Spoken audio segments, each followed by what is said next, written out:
Lonely Tower Films and Media. They're a northeast-based film-making company, and they've put together a feature-length documentary in various venues across the northeast about mining communities. And I've been speaking to the director, Mark Thorburn. It's called Hollowed Ground, the people of the Durham coalfield.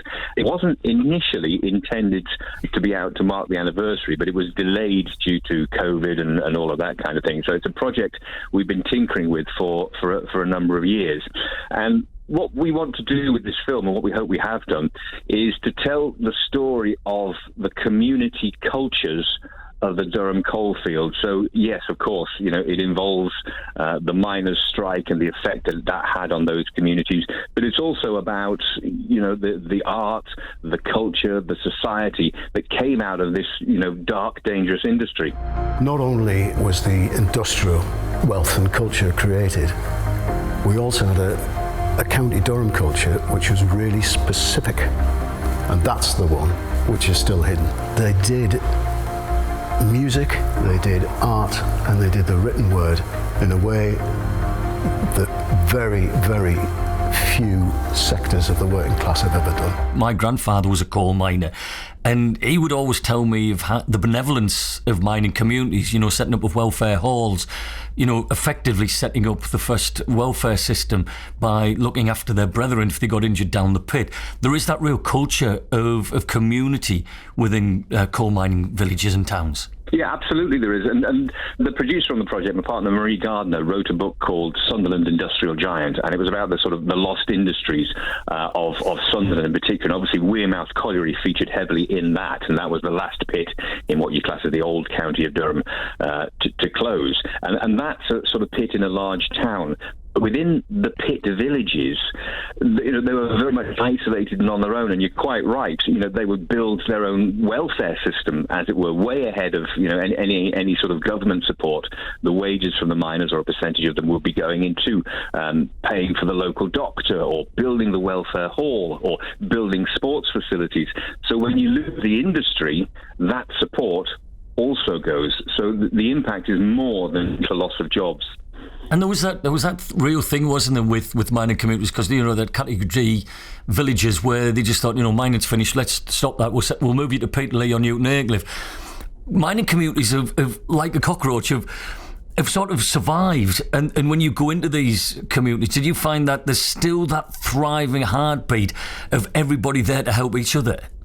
Yeah, no, you're absolutely right. The County Durham Category D policy was obviously to sort of wipe out some of the earlier, the western end pit villages, because there was no pit there anymore. They just thought they could move people along. And people said, well, hang on a minute, this is where I live, this is my home, this is where my family are from, this is where my roots are. And the policy was a failure.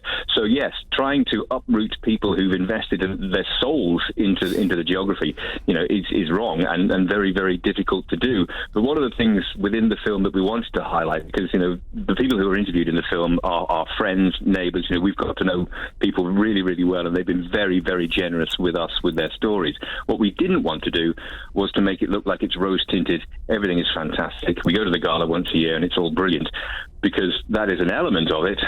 But these communities, particularly along the eastern coast, they're still struggling through lack of support. They've given an awful lot with the industry, and then they've been given nothing back when the industry's gone, and it's incredibly unfair. We've got food kitchens established in every village. We've had 3,000 of our people injured. What I liked about the pits, the yards, and various other places that were on the back of those, it was that there was a job for everybody. Everybody from somebody who couldn't read. If you couldn't read and write, you went in there, you didn't stick in a school, you still got a job, and you still got a well-paid job, and you still had your dignity on the back of that. There's an awful lot to be said for that, and a lot of that's gone, which I find really sad. There is a debt of honour to these communities. They're not asking for handouts or charity. They've earned it over centuries. What did you learn as an individual? Because you're a seasoned broadcaster, you're a seasoned filmmaker. Did you learn something doing this? Is that something you always strive to do when you're making a movie? Yeah, absolutely. Absolutely it is. I mean, sitting down in front of somebody, you never quite know. I mean, you know this as well. You never quite know what you're going to get. You've got an idea of what their story may be. But when you actually start talking to people, the most fascinating anecdotes and stories are shared. And what we learned from this is you should never, ever underestimate the determination, the power, and the grit of people to survive and thrive, even in the most difficult of circumstances. Because when you give them nothing to lose, they'll go for it. They will stick together big style. Have you got a website, Mark, at Lonely Tower, that people could come and see what you're doing and find out more information about it? We have. I mean, I'll be completely honest. It's not particularly updated. Social media is the best. It's at lonelytower.co.uk. When is the film out, Mark? And how can people get to see it? Well, the film is available to purchase on DVD. It's available on one of the streaming services as well. We're screening it this Monday to mark the 40th anniversary of the miners' strike in Easington Colliery. That's at the Welly, the former miners' welfare, and that's at 6 p.m. on Monday. And we're actually bringing it to Skinning Grove as well very soon, the Land of Iron Museum, because obviously Skinning Grove's post-industrial story is very, very similar. I mean, they're digging for something different, but the story is very similar. So it's going to be the Land of Iron Museum on the 7th of March at 7 p.m. And then we're going to be rolling out more screenings across the area as we go through this year. I bet you can't wait. Is it something exciting when you've produced something, it's took so long to put something together, and then you actually physically get to see it and people's faces when they watch it? To be honest, you go through a mixture of emotions. You put it together and you go, oh, that's not bad. We've done quite a good job there. And then sort of 5 minutes later you go, ooh, I'm not sure. I hate it. and then when you actually sort of put it in front of an audience, it's terrifying.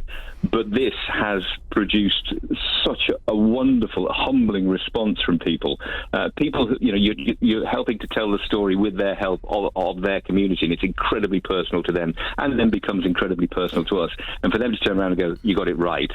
That's all we need. I think you've got it absolutely spot on, and I must raise this, that, when people think of coal mining, they think of 84. Coal mining in County Durham and the Great Durham Coalfield is more than just 1984. We must disseminate the two to what coal mining has given, not just for County Durham, but for the whole of the North East. It helped to swell so many other industries. Absolutely. And Hollowed Ground, as I say, it's not a film about mining. It's about mining communities. I mean, obviously one is very much linked to the other, but it's about people. It's about how they've managed to survive, thrive, and the determination that runs through all of that over centuries. Nearly 30 years since the last pit shut. Why is it that best part of 200,000 people still turn up on the second Saturday in July to parade their culture and their heritage and their sense of being who they are? It's about saying, listen, this is us. The people remember with pride their industrial past, and they're happy to get behind the banner. These people can destroy our industry, but they'll not destroy our spirit, and that's being demonstrated over and over again. Hollowed Ground, a movie about mining communities, and we'll be looking all next week on BBC Radio TEES from various perspectives of the miners' strike from 40 years ago. We're going to be looking at every single aspect from every perspective, and I hope you can join us. It may change your views. I was 14 at the time. I thought I knew it all, and I ended up knowing nought after finding about all these stories, all on your BBC Radio TEES.